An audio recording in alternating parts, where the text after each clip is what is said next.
ଆମ ସହିତ ମିଶି ଯାଆନ୍ତି ଆଉ ସେଇ ଫାର୍ଷ୍ଟ ଇୟର ସେକେଣ୍ଡ ଇୟରଟା ବହୁତ କଷ୍ଟ। ଥରେ ଫାର୍ଷ୍ଟ ଇୟର ସେକେଣ୍ଡ ସେମାନେ ଟ୍ରେନ୍ ହେଇଗଲେ ସେମାନେ ମ୍ୟାଚୁର ହେଇଯାଆନ୍ତି, ତେଣୁ ଥାର୍ଡ ଇୟର ବେଳକୁ ସେ ଇଣ୍ଡିପେଣ୍ଡେଣ୍ଟଲି ପେସେଣ୍ଟ ହ୍ୟାଣ୍ଡେଲ କରନ୍ତି।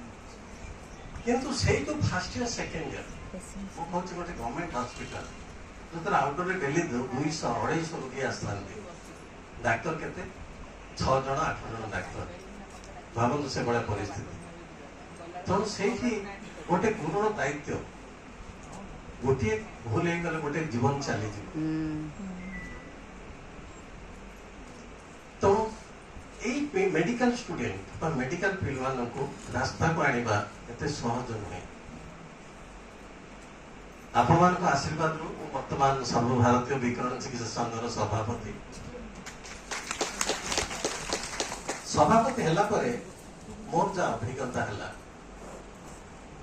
କ୍ୟାନ୍ସର ଗୋଟେ ଏଭଳିଆ ସବଜେକ୍ଟ, ପ୍ରତିଦିନ କିଛି ସାଇନ୍ସ ଚେଞ୍ଜ ହଉଛି, ପ୍ରତିଦିନ ନୂଆ ନୂଆ ମେସିନ୍ ଆସୁଛି। ଆମ ଦେଶର ସବୁ ରାଜ୍ୟରେ ସବୁ ପ୍ରକାର ମେସିନ୍ ନାହିଁ, କିନ୍ତୁ ପିଲାଙ୍କ ପିଜି ପାଠ ପଢିବା ପାଇଁ ଅଛି। କିଛିଟା ରାଜ୍ୟ ଅଛି ଯୋଉଠି ମେସିନ୍ ନାହିଁ, ପିଲାମାନେ ପାଠ ପଢୁଛନ୍ତି ବଟ୍ ଦେ ଆର୍ ନଟ୍ ଫୁଲି ଇକ୍ୱିପ୍ଡ, ଫୁଲି ଟ୍ରେନ୍ଡ। କିନ୍ତୁ କିଛିଟା ସେଣ୍ଟର ଅଛି, କିଛିଟା ରାଜ୍ୟ ଅଛି ଯୋଉଥିରେ ସବୁ ମଡର୍ଣ୍ଣ ଟେକ୍ନୋଲୋଜି ଅଛି। ତେଣୁ ମୋର ଫାଷ୍ଟ କାମ ହେଲା, ଆମେ ଗୋଟେ ଟିମ୍ କରିଛୁ ଏକ୍ସପର୍ଟ ଡକ୍ଟର୍ସ ଗୁଡ୍ ଟିଚର୍ସ। ଆମେ ବର୍ଷକରେ 11ଟା ସେଣ୍ଟରକୁ ଯାଉଛୁ, ଆଉ ସେଇ ସେଣ୍ଟରକୁ ପ୍ରତି ରାଜ୍ୟରୁ 4 ଜଣ ଆମେ ପିଲାଙ୍କୁ ଡାକିକିରି ହାରାହାରି 50-60 ମେଡିକାଲ ଷ୍ଟୁଡେଣ୍ଟକୁ ସେଠି ଟ୍ରେନ୍ କରୁଛୁ। ଯାହାଦ୍ୱାରା କି ମାନେ କୌଣସି ପିଲା ଭାବିବନି ଯେ ଆଜି ମୋ ରାଜ୍ୟ ଏତେ ଡେଭଲପ ନୁହେଁ, ମୋ ପାଖରେ ମେସିନ୍ ନାହିଁ, I am derived from the latest treatment and technology. ସେଇଟା ମାନେ ମୁଁ ଯୋଉଟା କହିବି ଯେ ଆଜି ଯଦି ସେ ପିଲା ସେ ରାଜ୍ୟରୁ ପାସ୍ କରି ଅନ୍ୟ କୋଉ ରାଜ୍ୟ ଗଲା, ସେ କେବେ ଫିଲ୍ କରିବନି ଯେ ମୁଁ ଏଇ ଟେକ୍ନୋଲୋଜିରେ ଡେଫିସିଟ୍ ଅଛି। ଆଉ ଗୋଟେ ଆସ୍ପେକ୍ଟ କହୁଛି, ପରୀକ୍ଷା ହୁଏ, ଆମର ତ ସବୁ ପ୍ରାକ୍ଟିକାଲ, ମ୍ୟାକ୍ସିମମ୍ ପ୍ରାକ୍ଟିକାଲ, ପିଲା ସେଇ ଅନୁସାରେ ଟ୍ରେନ୍ ହେଲେ ନିଶ୍ଚିତ ପାସ୍ କରିବ। ସମସ୍ତେ ଭାରି ଡର ଲାଗେ। ମୁଁ ଜଷ୍ଟ କହୁଥିଲି ଆଜିକାଲି ତ ମାର ନାହିଁ, କିନ୍ତୁ ଆମ ପ୍ରଫେସନରେ ଆମେ ଯେତେବେଳେ ଗୋଟେ ପିଲାକୁ ଫେଲ୍ କରୁ ଆମେ 10 ଥର ଭାବୁ ଯେ ଆକ୍ଚୁଆଲି ପିଲାଟା ଫେଲ୍ ପାଇଁ ଠିକ ମାନେ ହବ ନା ନାହିଁ। କାହିଁକିନା ଆମେ ଗୋଟେ ପିଲାକୁ 3 ବର୍ଷ ଆସେସ୍ କଲୁ, କିନ୍ତୁ ପରୀକ୍ଷା ମାତ୍ର ଦଉଛୁ 4 ଘଣ୍ଟାରେ। 4 ଘଣ୍ଟାରେ ଯୋଉ ଆମେ ତାଙ୍କୁ ପଚାରୁ ବା ଯୋଉ ଏକ୍ଜାମିନ୍ କରୁ, ସେତେବେଳେ ପିଲା ମତେ ବିଛା ଡାକିଲେ ମୁଁ ନର୍ଭସ୍ ହେବି, ତେଣୁ ପିଲା ବି ସମସ୍ତେ ନର୍ଭସ୍ ହୁଅନ୍ତି। But it is the teacher who can judge that what is the activity of that student for the last 3 years.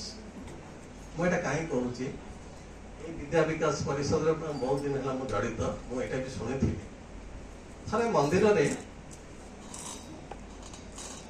ଯୋଉ ସୁନ୍ଦର ମୂର୍ତ୍ତି ଅଛନ୍ତି, ରାତିରେ ସେ ମୂର୍ତ୍ତି ଆଉ ମନ୍ଦିର ସାମ୍ନାରେ ଥିବା ଯୋଉ ମୁଖଶାଳା ଯୋଉଥିରେ ଆପଣ ଗୋଡ ଧୋଇକିରି ଯାଆନ୍ତି, ସେ 2 ଜଣ ପଥର କଥା ହଉଛନ୍ତି ଯେ ସେ ମୁଖଶାଳା ପଥର ଆରେ ତତେ ସମସ୍ତେ ଆସୁଛନ୍ତି, ଏତେ ମୂଲ୍ୟ ମାରୁଛନ୍ତି, ତତେ ଏତେ ସମ୍ମାନ କରୁଛନ୍ତି, କିନ୍ତୁ ମତେ କାହିଁ ଗୋଇଠା ମାରିକି ଯାଉଛନ୍ତି।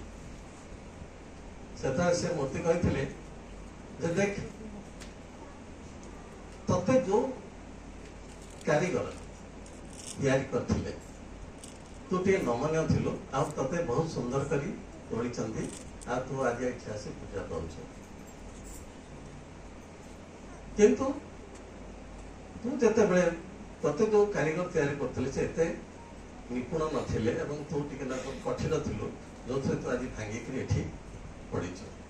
ମୁଁ ଏଇଟା କହିବାର ଉଦ୍ଦେଶ୍ୟ କଣ ନା, ପ୍ରତିବର୍ଷ ଆମେ 6 ଜଣ ପିଲା 3 ପିଲା ଯାଉଛନ୍ତି। ସେମାନେ ଆମ ରାଜ୍ୟର କେବଳ ନୁହେଁ, ଓଡ଼ିଶା ବାହାରେ ମଧ୍ୟ ବହୁତ ପ୍ରତିଷ୍ଠିତ, ଯୋଉଥିରେ ଆମେ we are proud of that।